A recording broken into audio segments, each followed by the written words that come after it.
pour le dernier Grand Prix 2018 de la presse médicale et des professions de santé, toutes catégories. Donc celui qui, en fin de compte, fait la synthèse en termes d'intérêt, de plein de choses, vous allez voir. Et donc le gagnant est...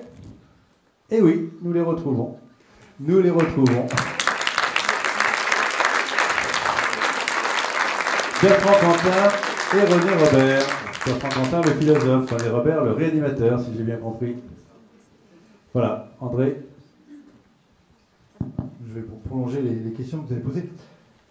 Au fond, dans l'histoire que vous avez racontée de ce patient amputé des 4 membres qui fait un Paris-Dakar, bon, moi, ce qui m'a ému et qui me semble pour nous, soignants, le plus pertinent, c'est pas ça, parce qu'en gros, c'est un héros, votre patient.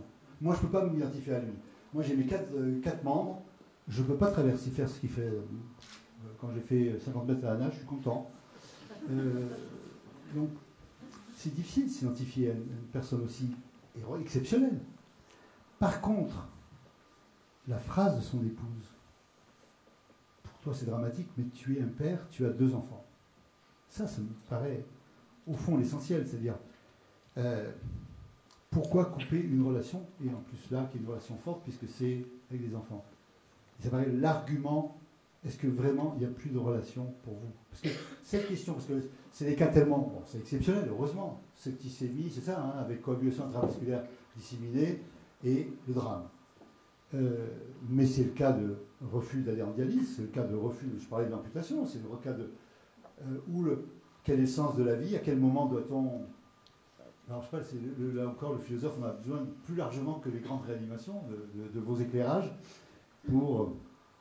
le mot de la mère me semblait l'essentiel. Il y a une observation qui est racontée d'un homme qui a eu un Lockheed syndrome, c'est-à-dire qu'il est enfermé dans son corps.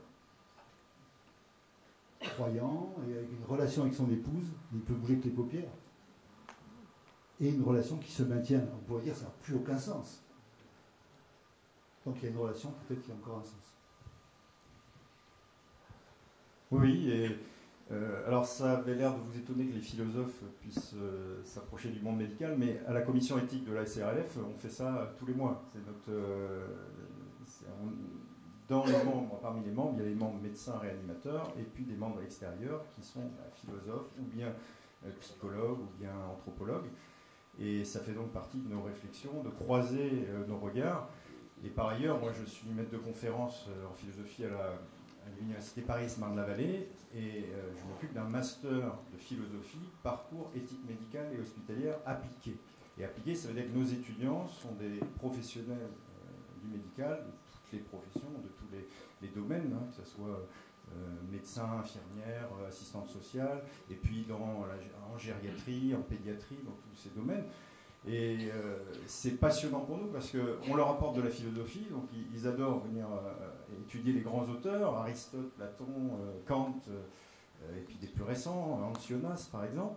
Mais nous, on apprend énormément parce qu'on se rend compte à quel point les situations cliniques, lorsqu'elles sont rendues explicites à travers un philosophe que nous connaissons, elles ont plus de poids, elles ont plus de relief et elles font plus réfléchir.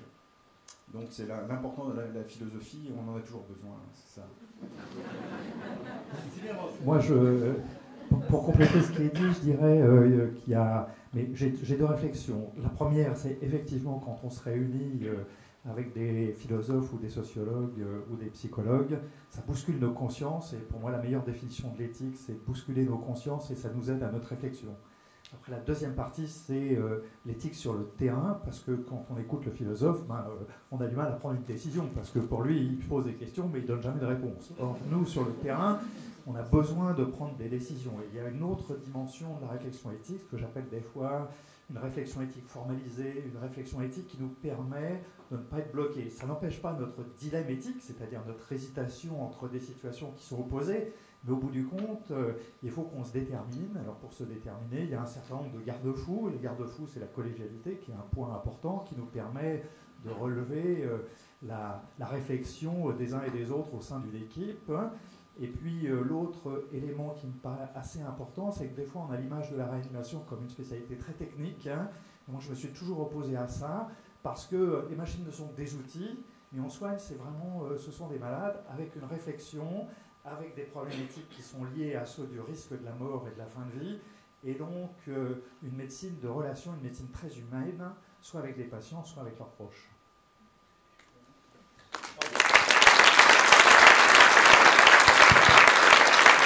La photo, je vais juste ajouter un mot. Je pense que personne ne le connaît. En 1973, Robert Debré fait une grande conférence devant les patrons parisiens et dit j'ai fait que la moitié du travail avec la réforme. Ma réforme, celle de 58, la grande réforme des CHU, elle est fondée sur la biologie. Ce que j'ai fait avec la biologie, vous devez le faire, dit-il, avec la santé publique, c'est-à-dire faire venir avec vous les psychologues, les sociologues, les anthropologues, il ajoute des économistes et statisticiens, et vous discuterez pas seulement de patients alités, mais aussi des personnes qui doivent fréquenter l'hôpital. Il dit ça en 73, une espèce de fulgurance fantastique dont on n'est toujours pas sorti, mais la réanimation va nous amener à développer ça. Merci.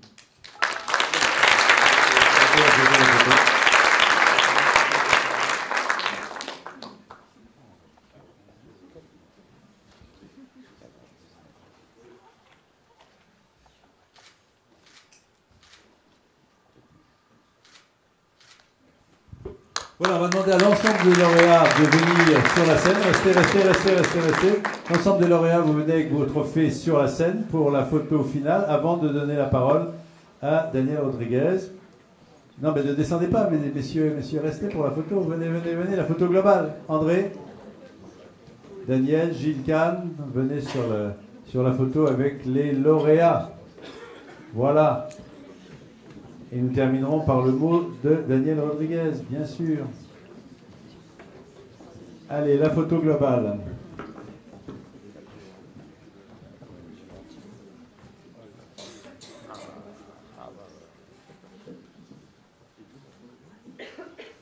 Les grands devant, non les petits devant et les grands derrière. Avancez un peu, s'il vous plaît. Restez pas collés sur l'écran derrière. Je suis là. Avancez, dit cette photographe. Qui regarde vers moi, s'il vous plaît, juste ici, là, ça va être très court. Vous êtes là?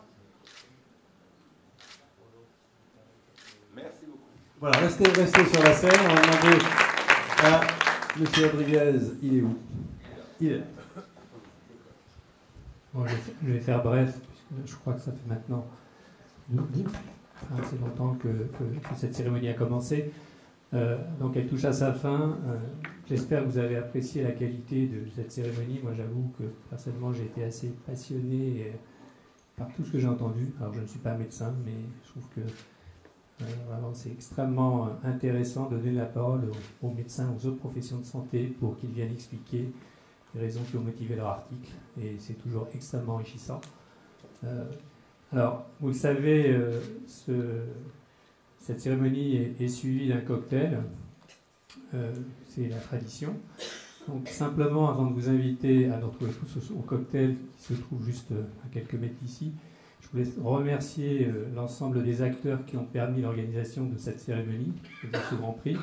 Je commencerai bien évidemment par les auteurs, sans qui rien ne serait possible, mais également les rédacteurs en chef et les éditeurs qui ont participé à la sélection des articles. Un grand merci également aux membres du jury qui ont passé, je sais, beaucoup de temps, de nombreuses heures à lire et à échanger pour sélectionner les articles qui ont été primés aujourd'hui.